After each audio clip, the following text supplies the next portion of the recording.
됐어요? 예.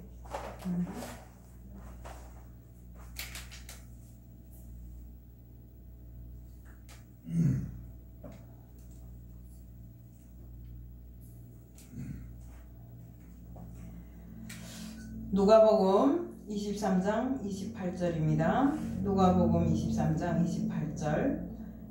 예루살렘의 딸들아 나를 위하여 울지 말고 너희와 너희 자녀를 위하여 울라. 오늘 저는 눈물이 필요한 시대입니다 하는 제목으로 말씀을 전하려고 나왔습니다. 기도드리겠습니다. 사랑의 하나님 아버지 감사합니다. 우리들 모두가 주님 앞에 항상 기도하며 주님 앞에 눈물로서 간구할 때 주님은 들어주신다고 하였습니다. 저희들 이 시대가 정말로 눈물이 필요한 시대입니다. 이것도 저것도 다 혼탁한 시대에 저희들 주님 앞에 정말 진심으로 눈물을 흘리며 간구하지 않고는 이 시대가 변할 수가 없습니다. 주님, 저희들 항상 주님 앞에 눈물로서 간구하여 주님으로부터 그 모든 것을 받을 수 있는 저희들 될 수 있도록 하게 해주실 줄 믿사오며 예수 그리스도 이름 받들어 감사하며 기도드리옵나이다. 아멘. 현재 세계적으로 놓고 볼 때 제일 그 병으로 많이 죽는 병이 암이라고 합니다. 수많은 암 환자들 중에 가장 치료하기 힘든 사람이 마음이 돌처럼 굳어진 이런 사람들이라고 합니다. 그래서 암을 치료하기 위해서 먼저 수술과 방사선 치료, 약물 치료 등도 필요하지만 그 사람 마음이 돌처럼 굳어진 걸 푸는 것이 가장 중요하다고 생각합니다. 그래서 옛날부터 암 걸린 사람이 네가 암이다 이렇게 말하면 얼마 못 가서 죽어버린다고 합니다. 왜? 그게 나는 암이기 때문에 딱 죽는다는 이런 굳어진 마음을 가지고 살기 때문에 이젠 더 이상 희망이 없구나 이렇게 생각하고 살기 때문에 그렇다고 합니다. 우리가 마음이 상처 아픔으로 생긴 암은 굳은 살이 되어서 마음을 돌덩이처럼 딱딱하게 만드는데 돌처럼 굳은 딱딱한 마음을 회복할 수 있는 가장 치료가 바로 가장 좋은 치료제가 눈물이라고 합니다. 우리가 사람들은 이 눈물을 두고 신이 내린 치료제라고도 하는데 사람들은 천연 항암제 눈물을 마음껏 흘리면 감정이 이렇게 감정과 체면도 웅어리도 다 풀려진다고 합니다. 우리 그 전에 보면 막 속상하고 안타깝고 이럴 때 막 남자들은 모르겠지만 여자들은 막 그 발버둥 치면서 마음껏 울고 나면 좀 속이 후련하고 좀 괜찮아지잖아요. 이것처럼 마음속에 있는 응어리를 풀고 그 마음을 풀어내리는데 제일 좋은 것이 눈물이라고 합니다. 눈물을 흘리면 신경 전달 물질이 분비되어서 이것이 면역 항암제를 만든다고 합니다. 면역 항암제가 2배 이상 증가돼 갖고 암세포를 억제해버리는 이런 역할을 한다고 합니다. 그만큼 눈물이 중요하다. 우리가 말 못하는 그 어린아이에게서 가장 큰 무기가 눈물입니다. 왜? 울면 다 해결되잖아요. 아파도 울고 배고파도 울고 좀 마음이 불편해도 울고 하면 엄마는 그 아이의 울음소리를 듣고 어느 것을 해결해 줘야 되는가 하는 것을 다 알고 있습니다. 그렇기 때문에 그 필요한 것을 다 해결해 주기 때문에 아이는 말을 못하니까 눈물로서 모든 걸 다 표현합니다. 눈물은 진실을 말합니다. 진실한 감정이 눈물로 나타납니다. 슬플 때도 울고 그리울 때도 울고 지연은 너무 행복할 때도 운다고 합니다. 기쁠 때도 웁니다. 우리가 무슨 일이 안 되고 정말로 내가 마음속으로 정말로 바라고 원하던 것이 탁 이루어지면 눈물로 그 감정이 표현되잖아요. 근데 눈물은 이래요. 내만 우는 것이 아니라 내가 울면 옆에 사람들도 같이 울더라고요. 저도 그래요. 텔레비를 보면서 앉아서 남이 울면 같이 앉아 눈물 흘리고 있어요. 무슨 뜻인지도 모르고 같이 앉아 감정산 눈물을 흘리더라고요. 눈물 그 자체가 진실하기 때문에 이렇게 남도 울리는 것이 눈물인 것입니다. 사람은 눈물이 메마를 때 삶이 삭막해집니다. 하나님도 눈물을 보시고 응답하신다고 했어요. 우리 성경이 그렇잖아요. 히스기야를 보세요. 병들어서 더 이상 살 수 없다고 할 때 정말 왕의 체면도 다 내려놓고 침대에 누워서 눈물을 흘리면서 하나님께 기도하잖아요. 자기를 좀 명을 더 연장해 달라고. 자기가 다 자기에게서 모든 것이 다 나쁘다 할지라도 조금이라도 좋은 걸 들어서 자기를 살려달라고 하잖아요. 그러니까 하나님 뭐 이러니까 그때 하나님 음성이 들렸어요. 히스기야에게 15년이 그 생명을 연장해 준다는 이런 그 음성이 들렸어요. 내가 진실한 네 눈물을 보았다고 하면서 정말 히스기야가 눈물을 흘리면서 주님 앞에 하나님 앞에 기도하는 것을 보시고 하나님께서 감동이 오셔서 히스기야를 15년 더 생명을 연장시켜 줍니다. 눈물은 사람을 감동시키기도 합니다. 제3공화국 때 초기 수많은 젊은이들 알죠? 저는 한국에 안 있어서 잘 모릅니다. 그렇지만 이 한국에 사는 사람들은 알 것입니다. 남녀가 광부로 또는 간호사로 우리 독일에 송출되었잖아요. 정부는 이들이 월급을 담보로 해서 독일에서 차관을 들여다가 뭐 고속도로도 놓고 이 나라를 발전시키는데 큰 기여를 했다고 합니다. 독일 정부는 박 대통령을 국빈으로 이렇게 초청하게 되었는데 당시 우리 이 한국에 박 대통령이 독일로 타고 갈 자가용 비행기가 없어서 독일에서 보내서 그것을 타고 갔다고 합니다. 그때가 바로 1964년 12월 10일입니다. 제가 아마 한 14살 됐을 때인 것 같습니다. 박 대통령은 먼저 그 한보령 광산촌을 방문했습니다. 조국이 대통령이 왔다는 소식을 듣고 광부들도 그러고 간호사들도 그러고 정말로 석탄먼지 가득한 그 몸으로 대통령을 보러 왔습니다. 근데 그때 그들 앞에서 연설을 하시던 박 대통령이 나라가 못 살아서 나라가 가난해서 정말 조국이 못 살고 가난해갖고 이렇게 말하다가 목이 메서 막 엉엉 울었다고 합니다. 함께 있던 광부들도 대통령이 울자 이국 땅에서 서로 꿇어안고 한없이 울었다고들 합니다. 우리 호텔로 돌아오는 길에 계속 박 대통령이 우니까 그 나라 독일 리프게 대통령은 손수건을 꺼내서 대통령이 눈물을 닦아주면서 울지 마시오. 당신이 잘 사는 나라를 만드시오. 라고 위로했다는 일화도 있습니다.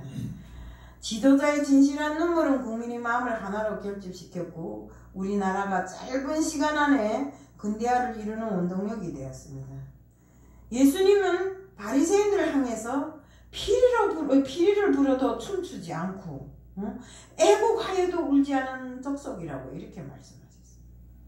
감성이 메마르고 심령이 마비되었다는 이런 지적입니다. 현대는 IQ가 높은 지적인 사람보다 EQ가 높은 감성적인 사람이 성공한 케이스가 많다고 합니다.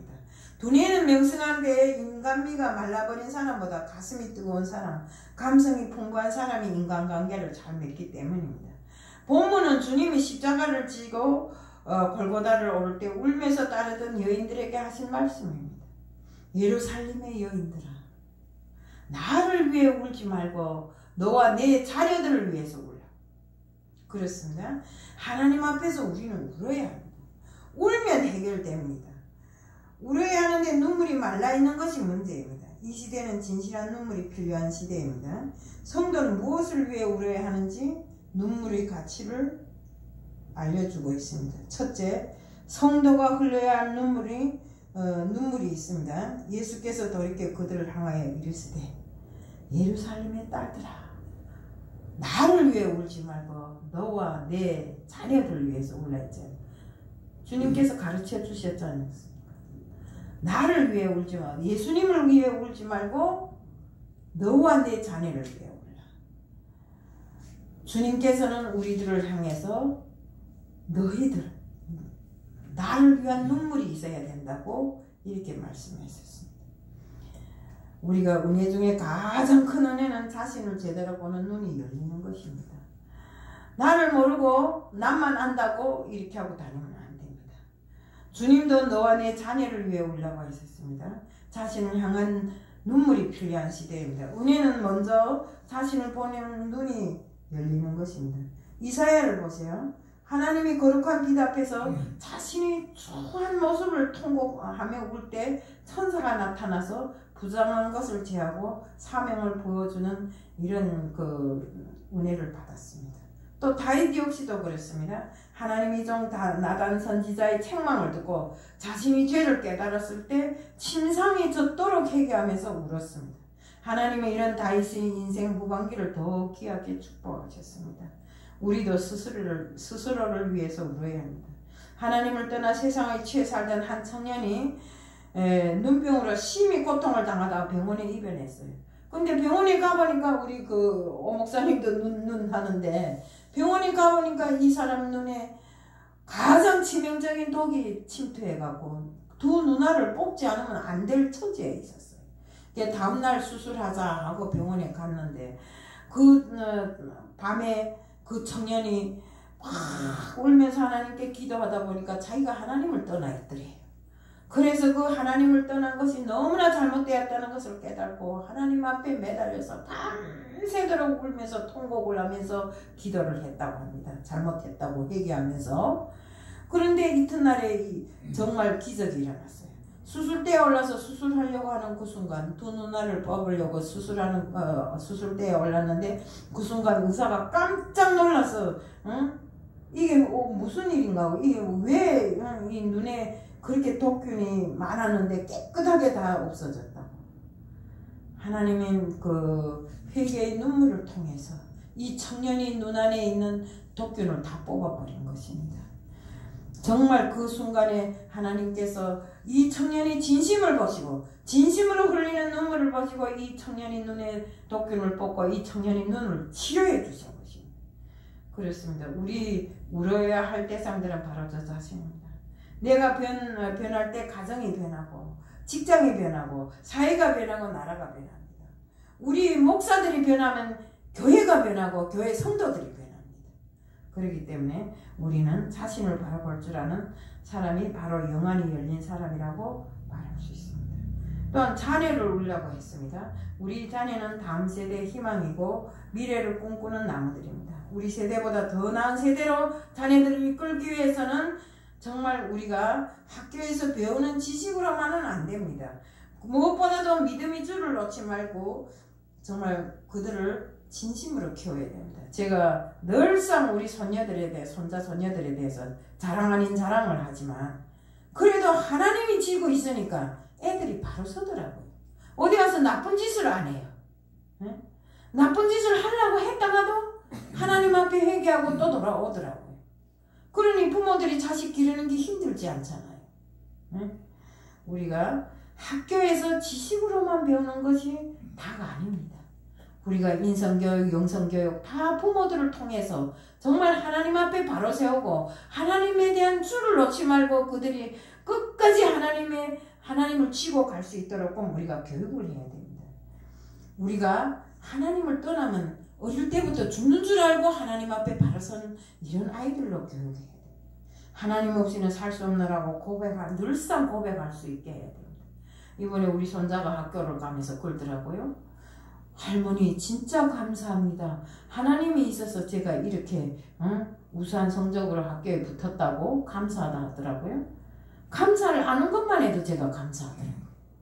나는 한 것도 없는데 그래도 하나님이 그를 지고 있기 때문에 그들이 그래도 하나님이란 존재를 알고 그 앞에 정말 떨어지면 자기네는 안 된다는 걸 알고 있더라고요. 그러면서 항상 그들이 기도하는 게 뭔가, 제가 그 기도를 새벽에 들었는데 뭐라고 기도하냐면, 하나님 아버지 우리들을 지덕체로 겸비한 이런 이 나라의 역군이 되게 하여 주옵시고 믿음을 가진 주님이 자녀되게 해달라고 이렇게 기도하더라고요. 나는 그 기도를 듣고 깜짝 놀랐어요. 그래서 나도 애들 기도대로 저도 함께 그 기도를 합니다. 이렇게 우리가 부모들이 진실한 기도가 아이들을 장차 하나님이 자녀로 키우는 데 큰 역할을 한다는 것입니다. 그래서 주님은 자녀를 위해서 오려고 했습니다. 어거스틴 알지요? 우리 어거스틴 믿는 사람들은 어거스틴 모르면 안 됩니다. 어거스틴의 어머니 모니카는 방황한 자녀를 위해서 많은 눈물을 흘렸습니다. 어머니가 기도하는 것을 보고 어거스틴이 웃으면서 비웃으면서 이탈리아로 떠나가 버렸어요. 그리고는 그는 그곳에서 말할 수 없는 방탕한 생활을 했어요. 모니카는 아들 어거스틴이 돌아오기를 기도했지만 그는 돌아오지 않았어요. 어느 날 그에게 성경을 펴보라는 어거스틴에게 성경을 펴보라는 음성이 들렸다고 합니다. 그가 성경을 펴봤대요. 그랬더니 로마서 13장 13절 14절에 말씀을 펴보라 해서 펴봤더니 낮에와 같이 단정히 행하고 방탕과 술 취하지 말라는 이런 말씀이 있더래. 그래서 그는 그 말씀을 보는 순간 어머니가 눈물로 자기를 위해서 밤낮으로 기도하는 그 모습이 떠올랐고 오거스틴은 그날부터 시작해서 하나님 앞에 자기 잘못을 깨닫고 회개하면서 기도했다고 합니다. 그래서 정말로 진실한 새 사람이 되어서 돌아왔어요. 훗날 기독교 역사의 한 세기를 새롭게 한 성자 오거스틴이 되게 된 것입니다. 눈물로 기도하는 부모가 있는 한 자식은 결코 망하지 않습니다. 내 나라 내 조국을 위해서도 울어야 됩니다. 우리가 이번에도 얼마나 정말 대통령 후보를 놓고 기도를 많이 했습니까? 그 기도가 상달되어서 정말 주님이 바라는 그런 사람으로 이 나라에 세운 줄로 알고 있습니다. 그러니 우리는 세와 논대만 그치지 말고 앞으로 그 대통령이 이 나라 이 민족을 위해서 많은 일을 해달라고 우리는 끊임없이 기도를 해야 됩니다. 울면서 이 나라 이 민족이 바로 설 때까지 기도를 해야 됩니다. 우리 하나님이 사람의 특징은 자기 조국을 사랑했고 조국을 위한 눈물을 많이 흘렸습니다. 우리 예레미야는 나라가 바벨론 포로에 잡혀 있을 때 정말 멸망으로 향해가는 나라를 향해서 로장임에도 불구하고 거리에 주저앉아 통곡을 하면서 기도를 했습니다. 우리도 이런 사람이 되어야 됩니다. 나라가 어떤 환경에 처할 때 정말 우리가 들고 기도를 하면 주님은 들어주시리라고 믿습니다. 정말 우리가 무엇인가를 할 수는 없지만 주님 앞에 울면서 기도하는 일은 할 수 있지 않습니까? 우리가 진정한 성도라면 예레미야처럼 나라와 조국을 위한 기도의 눈물이 있어야 합니다. 나라가 없으면 나도 존재할 수 없고 행복이나 성공도 있을 수 없습니다. 들어보시오. 찌그러지고 하는 나라에 있다 보니까 아무것도 할 수 없어요. 이렇게 모든 걸 박차고 나오니까 그래도 이만큼 이 나라에 와서 살고 있잖아요. 또 하나님을 알게 됐잖아요. 응? 그러니 우리는 나라와 민족을 위해서 이 나라가 부흥될 수 있도록 이 나라가 어떤 나라에도 축잡히지 않은 나라가 될 수 있게끔 우리가 힘써서 기도해야 됩니다. 아직도 분단된 조국과 내 민족을 위해서 예레미야나 느헤미야 같은 이런 눈물이 필요한 시대입니다. 남북 간의 모든 문제를 통해서 정말 우리가 볼 때 아까도 그 말씀을 했지만 목사님 말씀했지만 남북 간의 문제란 게 그렇습니다. 저도 이북에서 군인 생활도 오래 하고 이북 사회 생활을 오래 했기 때문에 하는 소리인데 이 한국 분들은 진짜로 각성이 없어요. 내 등이 따뜻하고 편안하니까 그 편안함이 영원 무궁할 줄 알아요. 우리는 각성해야 됩니다. 이 나라 이 민족을 내가 지켜야 하고 이 나라 이 민족의 모든 운명이 정말 하나님께 달려있는 것만큼 우리가 지키려면 어떻게 해야 됩니까? 많은 눈물을 흘리면서 이 나라를 위해서 기도를 많이 해야 됩니다.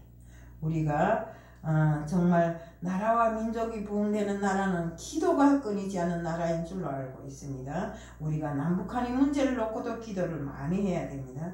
성경에는 주님도 흘리신 눈물이 있습니다. 마태복음 23장 37절 38절에 보면 예루살렘아 예루살렘아 선지자들을 죽이고 내게 파송된 자들을 돌로 치는 자여 암탉이 그 새끼를 날개 아래에 모음같이 내가 네 자녀를 모으려 한 일이 몇 번이더냐. 그러나 너희가 원하지 아니하였도다. 보라 너희 집이 황폐하여 버림받았더라 되리라. 주님은 예루살렘을 바라보면서 우셨습니다. 예루살렘아 예루살렘아 암탉이 새끼를 날개 아래에 모음같이 네 자녀를 모으려 함이 몇 번이냐고 하면서 우셨습니다. 주님은 머지않아 멸망할 예루살렘의 미래를 아셨던 것입니다. 주님을 버리고 하나님을 떠난 예루살렘의 돌 하나 남지 않고 황폐하게 무너질 것을 생각하면서 안타깝게 눈물을 흘리셨습니다. 지금도 주님은 타락한 이 세대를 보고 울고 계실 것만 같습니다. 서울이 심장부인 시청광장에서 동성애 알몸 축제를 열어 정말 소돔성을 만들겠다고 하니 이게 정말 우리 지금 현 시대에 있을 일인가 보세요. 응? 그러니 우리가 의인이 정말 우리 믿는 자들이 의인이 선이 되어서 이것을 막아야 합니다. 또한 WCC 종교다원주의 혼합주의도 경계해야 됩니다. 나사로의 죽음을 보시고 우셨습니다. 예수께서 눈물을 흘리시더라. 이렇게 요한복음 11장 35절에 보면 한 인간을 사랑하시는 주님이 눈물이십니다. 영혼을 사랑하시는 주님의 마음입니다. 집안에 있을 때 견딜 수 없어 우리는 안 믿는 식구가 우리 집에 있을 때는 견딜 수 없어서 눈물을 흘리는 자들이 되어야 됩니다. 때로는 금식도 하고 철야 기도도 하면서 영혼을 구원하고자 하는 눈물이 있어야 됩니다. 우리 정말 우리가 집안에 나는 믿는데 집안에 안 믿는 사람이 있을 때 답답하긴 답답해요. 그렇기 때문에 우리는 내가 우선은 눈물을 흘리면서 기도해서 그들의 마음을 움직이고 그들이 진실로 주님을 사랑하는 마음을 가지게 함으로써 정말 믿는 자들이 다 될 수 있게끔 이렇게 해야 됩니다. 이것이 주님이 영혼을 사랑하는 눈물과 똑같은 것입니다. 또한 주님은 십자가에서 오셨어요. 십자가에서 어쨌습니까? 마태복음 27장 46절에 보면 엘리 엘리 라마 사박다니 우리의 죄의 대가를 지불하기 위해 주님도 십자가에서 하나님을 부르며 오셨습니다. 죄가 얼마나 무서운가를 알 수 있습니다. 죄의 값은 사망입니다. 왜? 주님이 죄가 있어서 십자가에 달리신 것이 아니라 이 세상에 인간들이 죄를 많이 지음으로 해서 주님을 이 세상에 보내서 그 피의 대가로 죄를 사하시려고 하신 하나님이 사랑이 그대로 전해지는 이 환경에서 정말로 주님도 십자가에서 우시는 이런 모습을 볼 수 있습니다. 죄의 세 가지 죄의 세 가지는 우리가 인간관계, 하나님과의 관계 이 모든 것을 파괴시킵니다. 하나님과의 관계 우선 하나님과의 은혜의 관계를 파괴시키고 죄를 짓고 나면 마음의 평안과 기쁨과 안식이 없습니다. 죄 지은 자를 보면 어딘가 모르게 다릅니다. 당당하지 못하고 항상 좀 다른 사람들하고 틀립니다. 그 다음에 죄의 기도는 응답을 파괴합니다. 우리가 죄를 짓고 아무리 그걸 회개하지 않고 기도해 봐야 필요가 없습니다. 그렇기 때문에 정말 하나님은 응답하지를 않습니다. 우리 죄는 축복관계를 파괴합니다. 하나님과의 그 축복관계를 파괴합니다.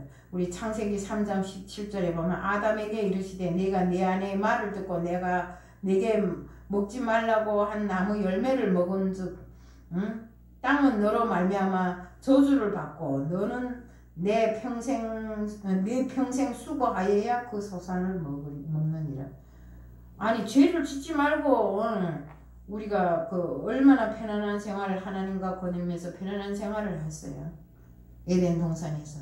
그런데 죄를 지음으로 해서 우리 지금 수고해야만 먹을 수 있는 이런 일을 하고 있잖아요.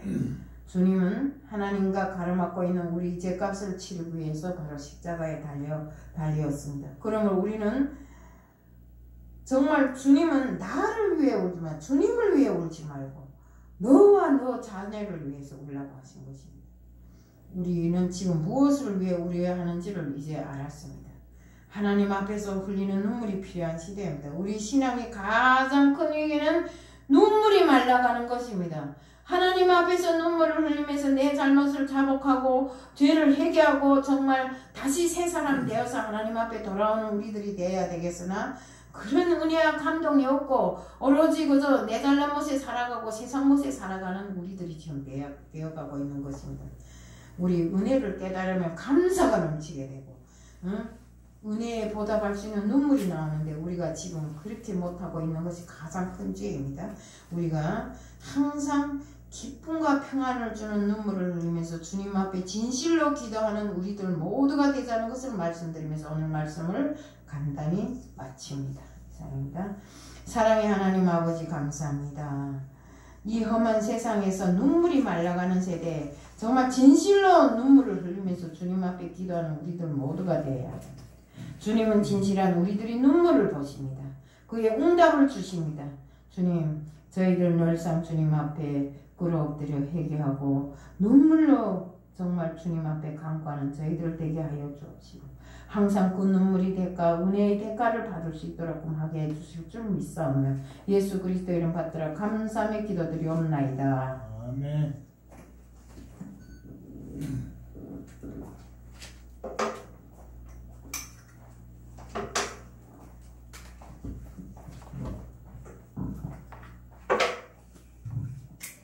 감사합니다. 우리 눈물의 선지자 예레미야 같이 눈물로 기도하고 주님만 생각하면 저도 이제 그 옥탑에서 가끔 나의 잘못된 것을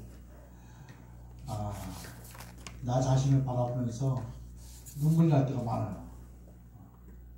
아휴, 정말 주님 앞에서 바로 살지 못하고 기도하지 못하고 목회자로서 주님 앞에 보이듯이 주님 마음이 얼마나 아플까 생각하면 그냥 막 눈물이 나요. 어쨌든 또 찬양하면서도 찬양의 가사를 생각하면서 또 눈물이 나고 찬송을 작곡하는 사람들은 내 기도하는 시간이 내가 그 찬송을 보면서 눈물이 나더라고요. 아멘. 내 기도하는 그 시간 그때가 가장 즐겁다. 이 찬송을 만든 분은 얼마나 그 신앙, 그 믿음이 기도하는 시간을 기뻐해야 되는데 나는 어린 택도 없구나. 내 자를 생각하면서 눈물이 나요. 아멘. 정말 기도하는 시간에 기뻐해야 하고 그 기쁜 마음으로 그 찬양을 불러야 은혜가 되는데 말로는 기도하는 시간에 기쁘다 하면서 다른 걸 바빠가지고 다른 게 얽매여가지고 기도하지 못하는 걸 보면서 주님 앞에서 얼마나 내가 부끄러운지 그런 생각을 해보면 막 눈물이 나. 이 눈물이라는 것은 이 순수한 사람만이 눈물이 나는 겁니다. 물론 정치하는 사람들 막 악어의 눈물처럼 막 그런 사람도 있지만 우리 예수 믿는 사람들은 찬송을 부를 때, 말씀을 들을 때, 설교 말씀을 들을 때 눈물이 많아져요. 일부러 눈물을 흘릴 수가 없잖아요. 아멘. 일부러 어떻게 눈물을 흘려요? 못 흘리죠. 그런 눈물로 하는 사람들은 순수한 거예요. 그만큼 순수한 사람이 눈물 나는 거예요. 눈물이 많을수록 뭐 쌀도 없이 눈물을 흘리는 게 아니라 우리가 아까 목사님 얘기처럼 뭐 TV를 보면서 연습곡을 보면서 눈물을 흘리고 영화 보면서 눈물을 흘리는데 그런데 눈물을 흘리는 게 아니라 정말 신앙의 선배들을 바라보면서 눈물을 흘리고 우리가 물질의 축복이 있다면은 그 카타콤에 가면요 성지순례 가면은 굴 속이 그 개미집까지 생겼어요. 그 초대교회 그분들이 갑바도기아 같은 데 가면은 너무 그냥 들어가면서 굴 속으로 어떻게 거기 내가 땅굴 속을 베트남에 갔을 때 베트남도 그런 굴이 있어요. 땅굴이 우리 목사님 가보셨는지 모르겠지만 구치톤 이 정도 적었네. 구치톤에 가면 나 같으면 진짜 그래서 내가 옛날에 거기 들어가려고 막 그렇게 하면서 그 베트공들이 그 위에 뚜껑만 있어요. 뚜껑. 그래가지고 뚜껑도 이렇게 막아놔. 그 속에는 요만한 구멍으로 씌워놓고 거기 들어가면 그 밑에가 막 아유 개미집 같이 막 넓은 데도 있고 회의할 수 있는 회의 장소도 있고 막 그래요. 근데 거기서는 그렇게 은혜를 주지 않았어요. 베트남 그 땅굴 속이 그냥 이렇게 파가 이렇게 된 게 아니고 그 안에 가면 막 개미집 회의할 수 있는 이만한 공간도 있어요. 더 큰 데도 있고 그렇게 해가지고 막 전쟁을 했을 텐데 그 초대교회 교인들이 신앙의 선배들이 신앙의 박해를 피해서 그 땅굴 속에서 살면서 지냈던 걸 보면요 들어가면서 막 눈물이 막 나. 그런 것을 보면서 우리 목사님 성지순례 가면 다 눈물을 흘리면서 1층이 안 해요 우리가. 그리고 햇빛도 없고 정말 개미 구석보다 더한 것이 그런 데 있어요.